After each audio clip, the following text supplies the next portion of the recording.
The wind howled across the Kane ranch like a hungry beast, clawing at the eaves and rattling the frostbitten windows. It was Christmas night, quiet, cold, and the kind of lonely that made even a seasoned cowboy feel the emptiness of miles. Cole Kane figured the worst the night had to offer was the cold snap and a stubborn fire in the hearth that refused to stay lit.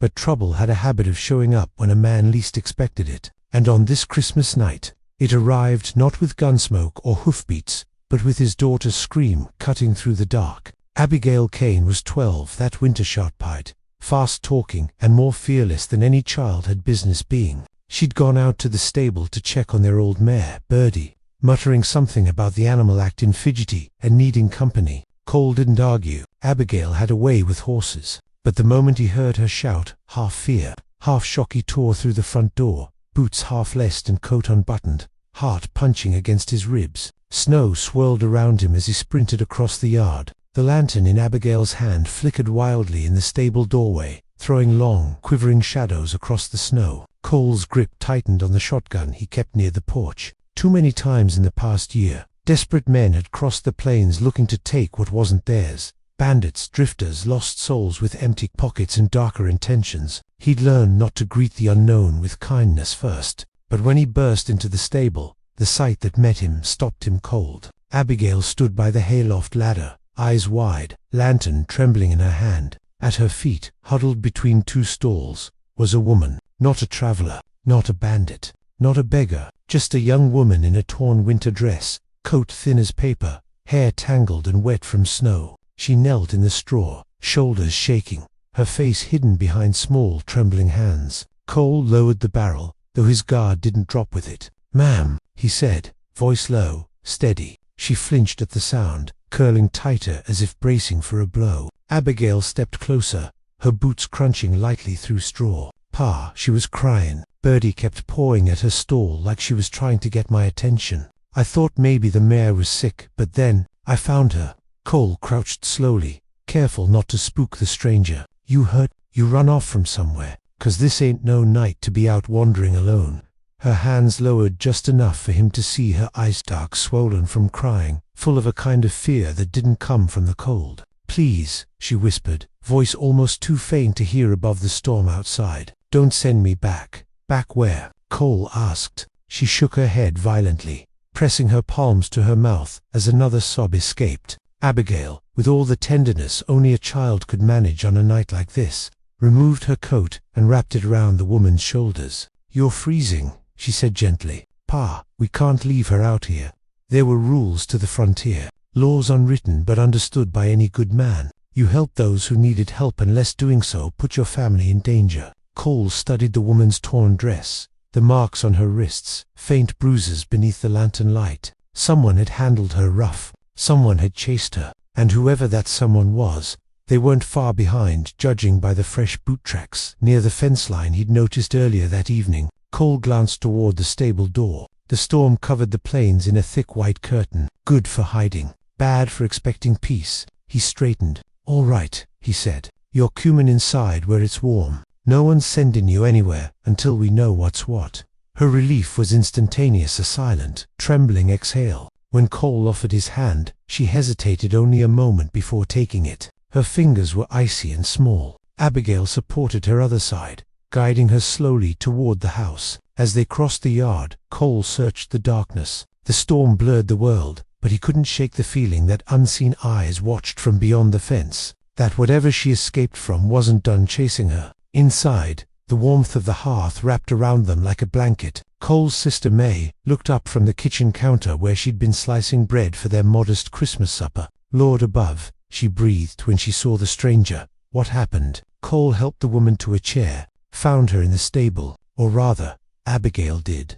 May fetched a wool blanket and draped it around the woman's shoulders. "Honey, can you tell us your name?" The woman hesitated, lips parting, then closing again. Finally, quietly she said, "Lena." Lena stared at the fire as if afraid to look anywhere else. Cole poured her a mug of hot water with honey. "Lena," he said gently, "someone after you." A tear slipped down her cheek. "He's coming," she whispered. "He'll look for me. He always does." Abigail's hand found Cole's arm. "Pa," Cole nodded. He understood. The plains were full of monsters. Some wore guns, some wore badges, some wore wedding rings. "We'll keep you safe tonight," he said firmly, the decision settling hard in his chest. "Whoever he is, whatever he wants, he'll answer to me first."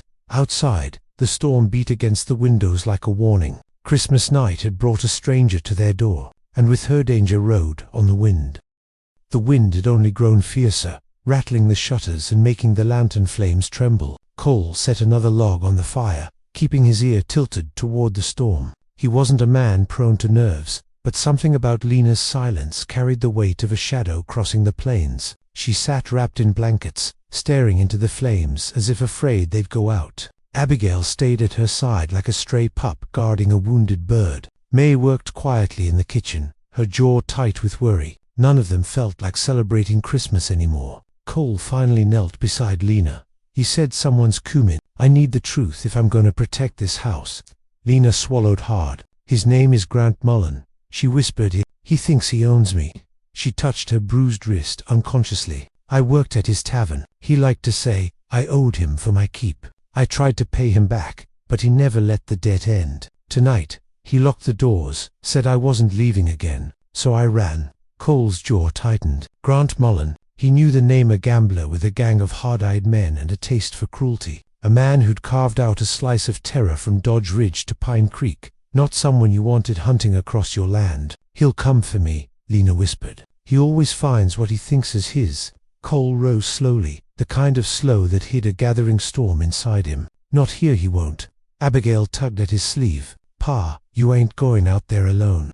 He rested a hand on her shoulder. "I'm not looking for a fight, Abby. Just making sure the night stays quiet." But she knew him better than that. Cole Kane was a peaceable man until the moment someone threatened his home. Then he was all grit and thunder. The knock came like a gunshot, 3 heavy thuds against the front door. May froze mid. Lena's breath caught. Abigail moved closer to her father. Cole motioned them back and reached for the rifle hanging on the wall. "Kane," a voice bellowed from outside, deep, slurred, ugly. "I know she's in there. Hand her over and we'll be on our way. Ain't looking for trouble on Christmas."